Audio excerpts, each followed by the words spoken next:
Hello everyone. Today we shall be revising the accounting treatment of various transactions or items of NPO. Like we have done all these transactions in detail in the previous video lectures. So आज हम सिर्फ इनको revise कर रहे हैं so that हम अपने questions को आसानी से कर सकें. Number 1 is entrance fee.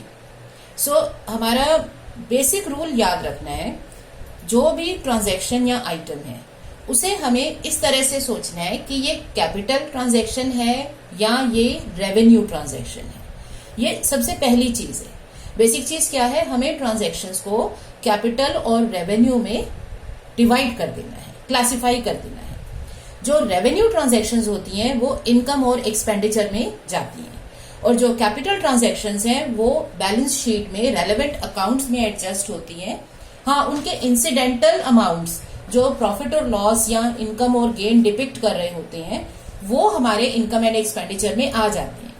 जैसे आपने फाइनल अकाउंट्स बनाए थे प्रॉफिट मेकिंग ऑर्गेनाइजेशंस के, उसमें भी यही रूल फॉलो करते हो. सारे नॉमिनल अकाउंट्स, जो सारे आपके नॉमिनल अकाउंट्स हैं, रेवेन्यू ट्रांजैक्शंस हैं इनकम और एक्सपेंडिचर की, वो चली जाती हैं P&L में. और जो आपके रियल एंड पर्सनल अकाउंट्स हैं, एसेट्स और लाइबिलिटीज जाती हैं बैलेंस शीट में. सो वही लॉजिक यहाँ पर है. सो व्हेन आई से रेवेन्यू अमाउंट्स, रेवेन्यू अमाउंट का मतलब क्या होता है, रेवेन्यू एक्सपेंसेस और रेवेन्यू इनकम्स. ठीक है. सो आपको ये देखना है कि ये जो भी आइटम है क्या ये रेगुलर रूटीन में है, नॉर्मल है बिजनेस की वर्किंग में. बिजनेस यहाँ पे क्या है, यहाँ पे एनपीओ है. सो एक्चुअली बिजनेस नहीं है, कुछ सोशल वर्क या सोशल एक्टिविटीज हैं. सो आपको ये देखना है कि अगर ये ट्रांजैक्शन रूटीन की है, रेगुलर है, ऑर्डिनरी है, तो वो रेवेन्यू है. सो रेवेन्यू ट्रांजैक्शन चाहे इनकम हो या एक्सपेंडिचर, वो चला जाता है इनकम एंड एक्सपेंडिचर अकाउंट में. इनकम्स होती हैं क्रेडिट साइड में, एक्सपेंसेस होते हैं डेबिट साइड में, लेफ्ट साइड में. राइट. दूसरी चीज है जो है कैपिटल ट्रांजैक्शंस. सो उन्हें हमें लेके जाना होता है बैलेंस शीट में, एसेट्स और लाइबिलिटीज में. ये सबसे पहला रूल है जो आपको याद रखना है. सो सारे ट्रांजैक्शंस को हम इसी क्राइटेरिया पे जज करेंगे. एंट्रेंस फी, एडमिशन फी, ये वो फीस है जो स्टूडेंट्स देते हैं या जो मेंबर्स देते हैं फर्स्ट टाइम एडमिशन में. जैसे आप जब स्कूल में एडमिट हुए थे तो आपने एक एडमिशन फी दी थी, उसके बाद आपकी रेगुलर फीस शुरू हो जाती है. सो सिमिलरली किसी भी ऑर्गेनाइजेशन का पार्ट बनना है तो सबसे पहले हमें एंट्रेंस फी देनी होती है. ये होती है हमारी रेगुलर ट्रांजैक्शन. क्यों? क्योंकि हर साल कई नए मेंबर्स बनेंगे, तो वो रेगुलर ट्रांजैक्शन की तरह से इनकम और एक्सपेंडिचर अकाउंट में इनकम साइड में आएगी, ये बैलेंस शीट में नहीं जाएगी. सेकंड है लाइफ मेंबरशिप फी. अब लाइफ मेंबरशिप फी का मतलब आप इसके नाम से लगाओ. लाइफ मेंबरशिप फी मतलब वो फीस जिसे एक बार देने से आप लाइफ टाइम के लिए मेंबर बन जाएंगे. तो अब आपको बार बार वो नहीं देनी है. एक बार फीस दे दी, अब आप लाइफ टाइम के लिए मेंबर हो और आप इसको हमेशा अपने बेनिफिट के लिए यूज करेंगे. मतलब आप क्लब के मेंबर बन गए हो, ऑर्गेनाइजेशन के मेंबर बन गए हो, तो ऑर्गेनाइजेशन आपको through out it's life membership के जो भी बेनिफिट्स हैं वो देगी. सो ये एक कैपिटल रिसीट है, क्योंकि ये ऑर्डिनरी नहीं है, हर कोई लाइफ मेंबर नहीं बनता. राइट. सो ये इनकम एंड एक्सपेंडिचर में नहीं जाएगी, ये जाएगी लाइबिलिटी साइड में कैपिटल फंड के अंदर, क्योंकि ये कैपिटल रिसीट है तो कैपिटल फंड में ऐड हो जाएगी. नेक्स्ट है डोनेशंस. डोनेशंस जो प्राइवेट मेंबर से मिलती हैं और लोगों से मिल जाती हैं. गवर्नमेंट ग्रांट, अगर आप कोई बहुत अच्छा ऑर्गेनाइजेशन चला रहे हो, पब्लिक सर्विस कर रहे हो, तो गवर्नमेंट से फंडिंग मिलती है. या लीगेसीज. लीगेसी का मतलब होता है amount received under the will of a person. Will कब बनती है, जब किसी की डेथ होती है. सो अगर कोई नॉर्मली ऑर्गेनाइजेशन को पैसा देता है वो होती है डोनेशन. लेकिन कोई अपनी डेथ के बाद अपनी विल के अंडर पैसा देता है या कुछ और एसेट्स देता है तो वो बन जाती है legacy. But the matter is कि ये सारा अमाउंट हमें रिसीव हो रहा है, but these are of two type, general donations और स्पेसिफिक डोनेशन. अगर तो ये डोनेशन या ग्रांट किसी पर्टिकुलर पर्पस के लिए मिली है तो वो स्पेसिफिक डोनेशन मानी जाती है और उसे मानते हैं कैपिटल रिसीट. सो जब ये कैपिटल रिसीट हो गई, ये कहाँ जाएगी, ये बैलेंस शीट में जाएगी लाइबिलिटी साइड स्पेसिफिक फंड के नाम से. क्योंकि इस फंड का, इस डोनेशन का एक पर्पज हो गया। जैसे बुक के लिए डोनेशन मिल गई आपके स्कूल की लाइब्रेरी को, सो बुक्स के डोनेशन का मतलब है अब उसे बुक्स के लिए ही यूज करना है, तो आप इसे कहीं और यूज नहीं कर सकते हो। सो इसे आप कहाँ डाल देंगे? बुक्स फंड में। या किसी ने पैसा डोनेट कर दिया प्राइज फंड के लिए कि स्कूल में या कॉलेज में जो भी स्टूडेंट्स अच्छा परफॉर्म करते हैं, टॉप रैंकर्स हैं, उनको प्राइजेस दो, तो वो आ जाएगा आपका प्राइज फंड में, राइट। बट जो जनरल डोनेशंस हैं, जो नॉर्मली मिलती रहती हैं, जिनके अगेंस्ट कोई पर्पज नहीं है, वो हो जाती है रेवेन्यू रिसीट्स और वो चली जाती है इनकम और एक्सपेंडिचर अकाउंट में। याद रखो golden rule, revenue transactions income and expenditure account, capital transactions balance sheet. अब नेक्स्ट है हमारी सब्सक्रिप्शन। सब्सक्रिप्शन होती है जो रेगुलरली मेंबर बने रहने के लिए दी जाती है। सो सब्सक्रिप्शन को हम मेंबरशिप फी भी बोलते हैं।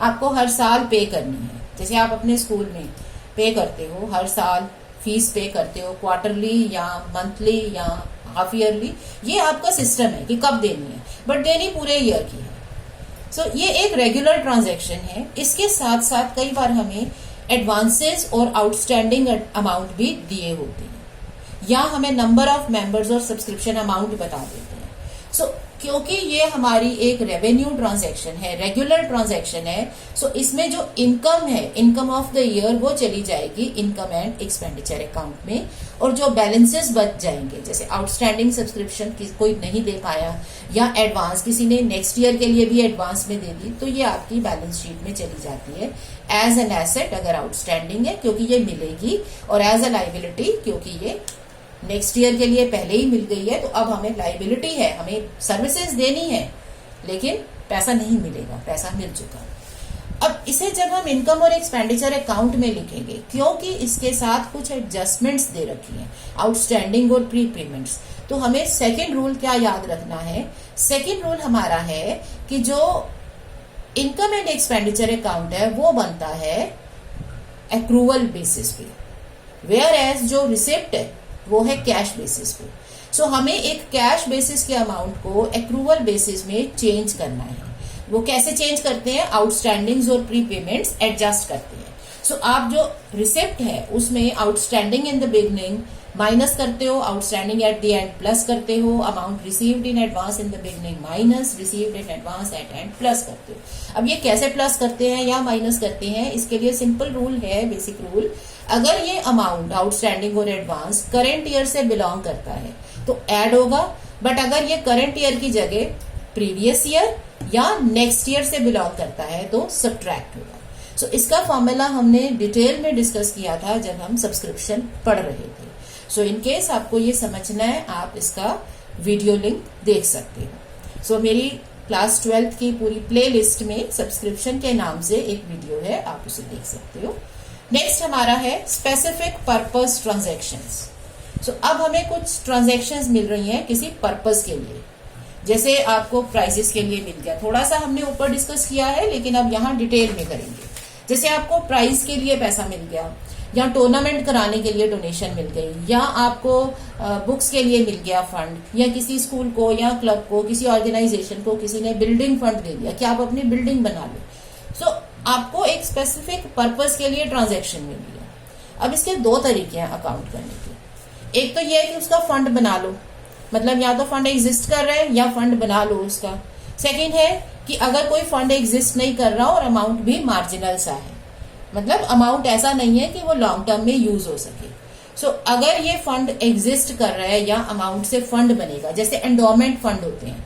एंडोमेंट फंड भी एक तरह का फंड है जिसमें हमें फंड को टच नहीं करना, लेकिन उसमें जो इनकम आएगी ना उससे हमें जो एक्टिविटी है या जो पर्पज है वो सर्व करना है। जैसे किसी ने प्राइज फंड के लिए 2 लाख रुपीज दे दिए और उसने ये कह दिया कि आप इससे आने वाली इनकम को प्राइजेस में यूज करो, मतलब 2 लाख को टच नहीं करना। 2 लाख आपका बैंक में चला जाएगा या कहीं इन्वेस्टमेंट में जाएगा, और जो इनकम आएगी उससे आपको यूज करना है प्राइजेस देने में। सो अगर हमारे फंड एग्जिस्ट करते हैं या हमें फंड बनाने हैं तो ये एक तरह की कैपिटल ट्रांजैक्शन हो गई। जो भी स्पेसिफिक ट्रांजैक्शन है वो कैपिटल ट्रांजैक्शन है। सो वो जाएगी हमारी बैलेंस शीट में। कैसे? जितना भी फंड बैलेंस है प्लस जितना और पैसा मिला माइनस जितनी स्पेंडिंग थी प्लस जो इस पे इनकम हुई, सो पूरा फंड का बैलेंस हमारा बैलेंस शीट में जाएगा। अब इसमें एक स्पेसिफिक केस आ जाता है कि अगर फंड में इतना पैसा ही ना हो कि हमें एक्सपेंसेस पे कर पाए, तो जो एक्सपेंसेस फंड में से नहीं निकल पाते हैं उन्हें हम इनकम और एक्सपेंडिचर में लेके जाते हैं। सो इनकम और एक्सपेंडिचर में फंड की ट्रांजैक्शन तभी आएगी, जैसे प्राइस फंड है तो प्राइस फंड के लिए डोनेशन मिली, प्राइस फंड इन्वेस्टमेंट से इनकम हुई, प्राइजेस देने में पैसे लगे, तो ये सब कुछ एडजस्ट होगा प्राइस फंड में बैलेंस शीट में। बट अगर किसी ईयर में ऐसा हो जाता है कि आपने एक्सपेंसेस ज्यादा कर लिए और आपके पास उतना पैसा ही नहीं है, सो जो एक्सपेंसेस बच गए उन्हें हम इनकम और एक्सपेंडिचर अकाउंट में राइट ऑफ कर देते हैं। सेकेंडली, अगर कोई स्पेसिफिक फंड नहीं है और अमाउंट मार्जिनल है तो उसे रेवेन्यू ट्रांजैक्शन मान के जो एक्टिविटीज हैं, स्पेशल पर्पज एक्टिविटीज हैं, उन्हें हम इनकम और एक्सपेंडिचर में ले लेते हैं। इसमें ऐसे आ जाता है जैसे आपने कोई स्पेशल एक्टिविटी करवाई, से दिवाली मेला ऑर्गेनाइज कराया अपने क्लब में या अपनी सोसाइटी में, तो अब ये दिवाली मेला के लिए कोई फंड नहीं बनाया, आप हर साल इसको इसी तरह से ऑर्गेनाइज करते हो, मेंबर से सब्सक्रिप्शन लेते हो, उसके बाद ऑर्गेनाइज कर दिया, दिवाली मेला हो गया। सो कोई फंड नहीं बना रहे हो, इसे रूटीन में ऐसे किया जा रहा है। तो जब फंड एग्जिस्ट नहीं कर रहे हैं तो हम ये मान के चलते हैं, क्योंकि क्वेश्चन में हम कैसे समझेंगे कि फंड है या नहीं या बनाना है, तो क्वेश्चन में तो हमें मान के चलना है जो दिया है वही है। अगर फंड है तो फंड में जाएगा, अगर फंड नहीं है तो वो उसे सिंपल रेवेन्यू ट्रांजेक्शन मानेंगे। उसमें अगर क्वेश्चन कह दे कि तुम्हें फंड क्रिएट करना है तो अलग बात है, फिर आप फंड क्रिएट कर देंगे, राइट।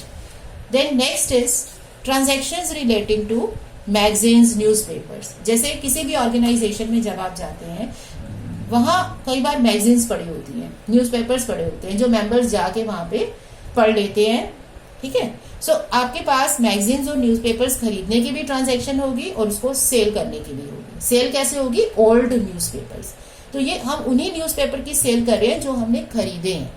सो इसमें आ जाता है परचेज ऑफ न्यूज़पेपर, एक रेवेन्यू ट्रांजैक्शन की तरह, एक्सपेंडिचर है debit side, income and expenditure account. Sale of old newspapers income की तरह। लेकिन अब इसको मैगजीन्स को कंफ्यूज मत करना कि क्लब की अपनी मैगजीन अगर निकल रही है, अगर आपका एक क्लब है और आप अपनी मैगजीन को निकाल रहे हो और उस मैगजीन पे आपको पैसा मिलता है तो वो आपकी इनकम है। यहां हम दूसरों की मैगजीन्स, दूसरों के न्यूज़पेपर खरीद रहे हैं, लेकिन अगर अपना न्यूज़पेपर हो हमारा तो वो हमारी इनकम होगी और वो इनकम साइड में आएगी। तो ये ध्यान से पढ़ना है कि कौन से मैगजीन को खरीद रहे हो, मैगजीन अपनी बिक रही है या दूसरों की मैगजीन न्यूज़पेपर खरीदते हो अकॉर्डिंगली। बट ये जाएगा यही इनकम और एक्सपेंडिचर में, क्योंकि ये रेवेन्यू ट्रांजैक्शन है, रिकरिंग ट्रांजैक्शन है, रेगुलरली होगी। नेक्स्ट है honorarium. Honorarium is a kind of payment to honour someone for his services. मतलब कोई बंदा हमारे पेरोल पे नहीं है कि हम उसे बुला रहे हैं, जैसे चैरिटेबल हॉस्पिटल है तो कुछ डॉक्टर्स पेरोल पे होते हैं, वो हर बार आपके हॉस्पिटल में आ रहे हैं, सर्विसेज दे रहे हैं और उनको आप पेमेंट कर रहे हो। लेकिन कुछ स्पेशल लोग होते हैं जिनको आप बुलाते हो कुछ स्पेशल सर्विसेज के लिए। आपने एक एक्सपर्ट डॉक्टर को बुला लिया किसी पर्टिकुलर केस के लिए, या अपने डॉक्टर्स को नए मेथड्स बताने के लिए, या स्कूल में कोई नए पर्सन को बुला लिया जो कैरियर गाइडेंस दे रहे हैं। सो ये जो स्पेशली आके आपको सर्विसेज देते हैं उनको हम ऑनरेरियम पे करते हैं। It is a kind of payment showing gratitude, ना कि पे, ठीक है। तो ये है, लेकिन रेगुलर फीचर तो इनकम और एक्सपेंडिचर में आ जाएगा। नेक्स्ट है transactions relating to fixed assets. अब फिक्स्ड एसेट्स की क्या ट्रांजैक्शंस हो सकती हैं? सेल हो सकती है, परचेज हो सकती है, बट ये हमारी क्या है? कैपिटल ट्रांजैक्शंस है। तो सेल, परचेज सब जाएगा फिक्स्ड एसेट के अकाउंट में इन द बैलेंस शीट। तो बैलेंस शीट में हम ओपनिंग बैलेंस लेंगे, परचेज ऐड करेंगे, सेल अगर कुछ हो रही है तो वो हमें माइनस करनी है। लेकिन रिमेंबर कर लीजिए कि ये हमें माइनस बुक वैल्यू पे करनी है, क्योंकि हम बुक वैल्यू पे वर्किंग करते हैं, सेलिंग प्राइस पे नहीं करते हैं। तो जो सेल की बुक वैल्यू है वो माइनस होती है। फिर एंड में डेप्रिसिएशन चार्ज कर देते हैं तो हमारे पास क्लोजिंग बैलेंस आ जाता है जो बैलेंस शीट में चला जाता है। अब इसकी इंसिडेंटल ट्रांजैक्शंस, इसमें इनकम और एक्सपेंडिचर क्या है? सेल के टाइम हमें प्रॉफिट या लॉस हो सकता है और हमें डेप्रिसिएशन चार्ज करना होता है। सो डेप्रिसिएशन हमारा जाएगा एक्सपेंस साइड में, और प्रॉफिट और लॉस कहाँ जाना चाहिए? प्रॉफिट है तो इनकम है, एक्सपेंस जो है लॉस है तो वो एक्सपेंस है। सो इसमें मेन ट्रांजैक्शन हमारी बैलेंस शीट में गई क्योंकि ये कैपिटल ट्रांजैक्शन है, बट इसकी इंसिडेंटल जो इससे निकल के आ रही है transactions, depreciation, profit loss on sale, ये जाएगा इनकम और एक्सपेंडिचर में। नेक्स्ट ट्रांजैक्शन है transactions on consumable stocks. Like organisations में कुछ ऐसी चीजें होती हैं जो आपके ईयर में कंज्यूम हो रही हैं। जैसे आपने हॉस्पिटल की बात करें तो मेडिसिन है, अब मेडिसिन कंज्यूम हो जाएंगी, ठीक है ना, यूज हो जाएंगी। सो आप कितना अमाउंट राइट ऑफ करो, कितना अमाउंट लिखो, तो जितना अमाउंट कंज्यूम हुआ है उसे लिखा जाता है। अब इसको सॉल्व करने का एक तरीका है, you can check details in the relevant video. इसका अमाउंट निकालने का क्या तरीका है, हमें जो ट्रांजैक्शन दी होती है वो दी होती है रिसिप्ट्स एंड पेमेंट से। सो हमारी जो स्टार्टिंग पॉइंट होता है वो होता है पेमेंट। पेमेंट से हमें कन्वर्ट करना होता है परचेज में। पेमेंट से परचेज में कैसे कन्वर्ट होता है, हमें क्रेडिटर्स या एडवांस पेमेंट एडजस्ट करनी होती है। अब जो परचेज किया क्या वो सारा कंज्यूम कर लिया, ये तो जरूरी नहीं है। क्यों?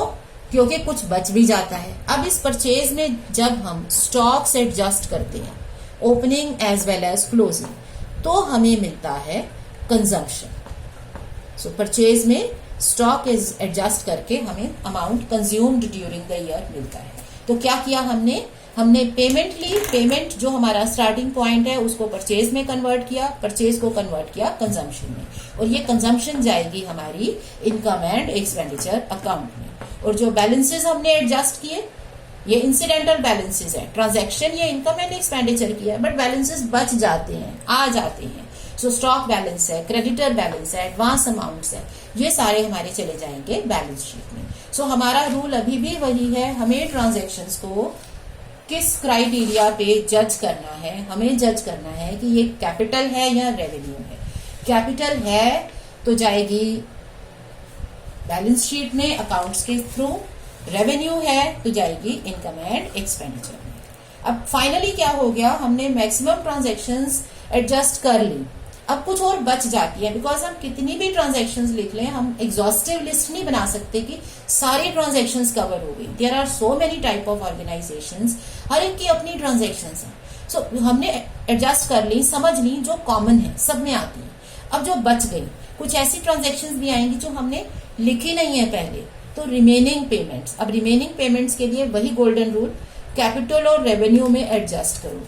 कैपिटल जाएगा बैलेंस शीट में रेलेवेंट अकाउंट में, और रेवेन्यू जाएगा इनकम एंड एक्सपेंडिचर में। अगर ये पेमेंट है तो इसे एक्सपेंस बना के एक्सपेंस में लिखोगे। जब भी हमें एक कैश बेसिस को एक्रूअल बेसिस में लिखना है, जब भी रिसिप्ट्स एंड पेमेंट से कहीं भी ये जाए, चाहे ये इनकम एंड एक्सपेंडिचर में जाए, चाहे ये बैलेंस शीट में जाए, इसका बेस चेंज करना पड़ता है। उसके लिए आउटस्टैंडिंग्स और एडवांसेस एडजस्ट होते हैं। नेक्स्ट है हमारी रिमेनिंग रिसीट्स। अब रिसीट साइड में भी कुछ चीजें आ सकती हैं, जैसे आपको लॉकर रेंट मिल गया, आपने लॉकर दे रखे हैं, ठीक है, आपको दिवाली मेला आपने ऑर्गेनाइज किया, आपको उस पर रिसीट्स मिल गई, कुछ भी रिसीट्स मिल गई। तो कुछ कैपिटल रिसीट्स हो सकती हैं, रेवेन्यू रिसीट्स हो सकती हैं। कैपिटल रिसीट्स रेलेवेंट अकाउंट में जाती हैं, और अगर उनका कोई अकाउंट ना हो तो वो चली जाती हैं कैपिटल फंड में, ठीक है, वहां पे जाके ये प्लस हो जाती हैं। और रेवेन्यू रिसीट्स जो हैं ये चली जाती हैं इनकम साइड में, of course after adjusting the base. So that completes our basic transactions. But इन ट्रांजैक्शंस को समझने के लिए, क्योंकि हम ये सोचे कि मैं ये सारी ट्रांजैक्शंस को रटा लगा लूं, तो रटा नहीं लगाना है, हमें समझना है। इनको समझने के लिए हमारे दो गोल्डन रूल्स हैं। वो रूल्स क्या हैं? Number 1, nature of transaction. हमें ये समझना है कि जो ट्रांजैक्शन हम पढ़ रहे हैं ये किस नेचर की है। ये रेवेन्यू ट्रांजैक्शन है या ये कैपिटल ट्रांजैक्शन है। अभी मैंने पहले भी यही बोला था, रेवेन्यू ट्रांजैक्शंस जाएगी हमारी किसमें?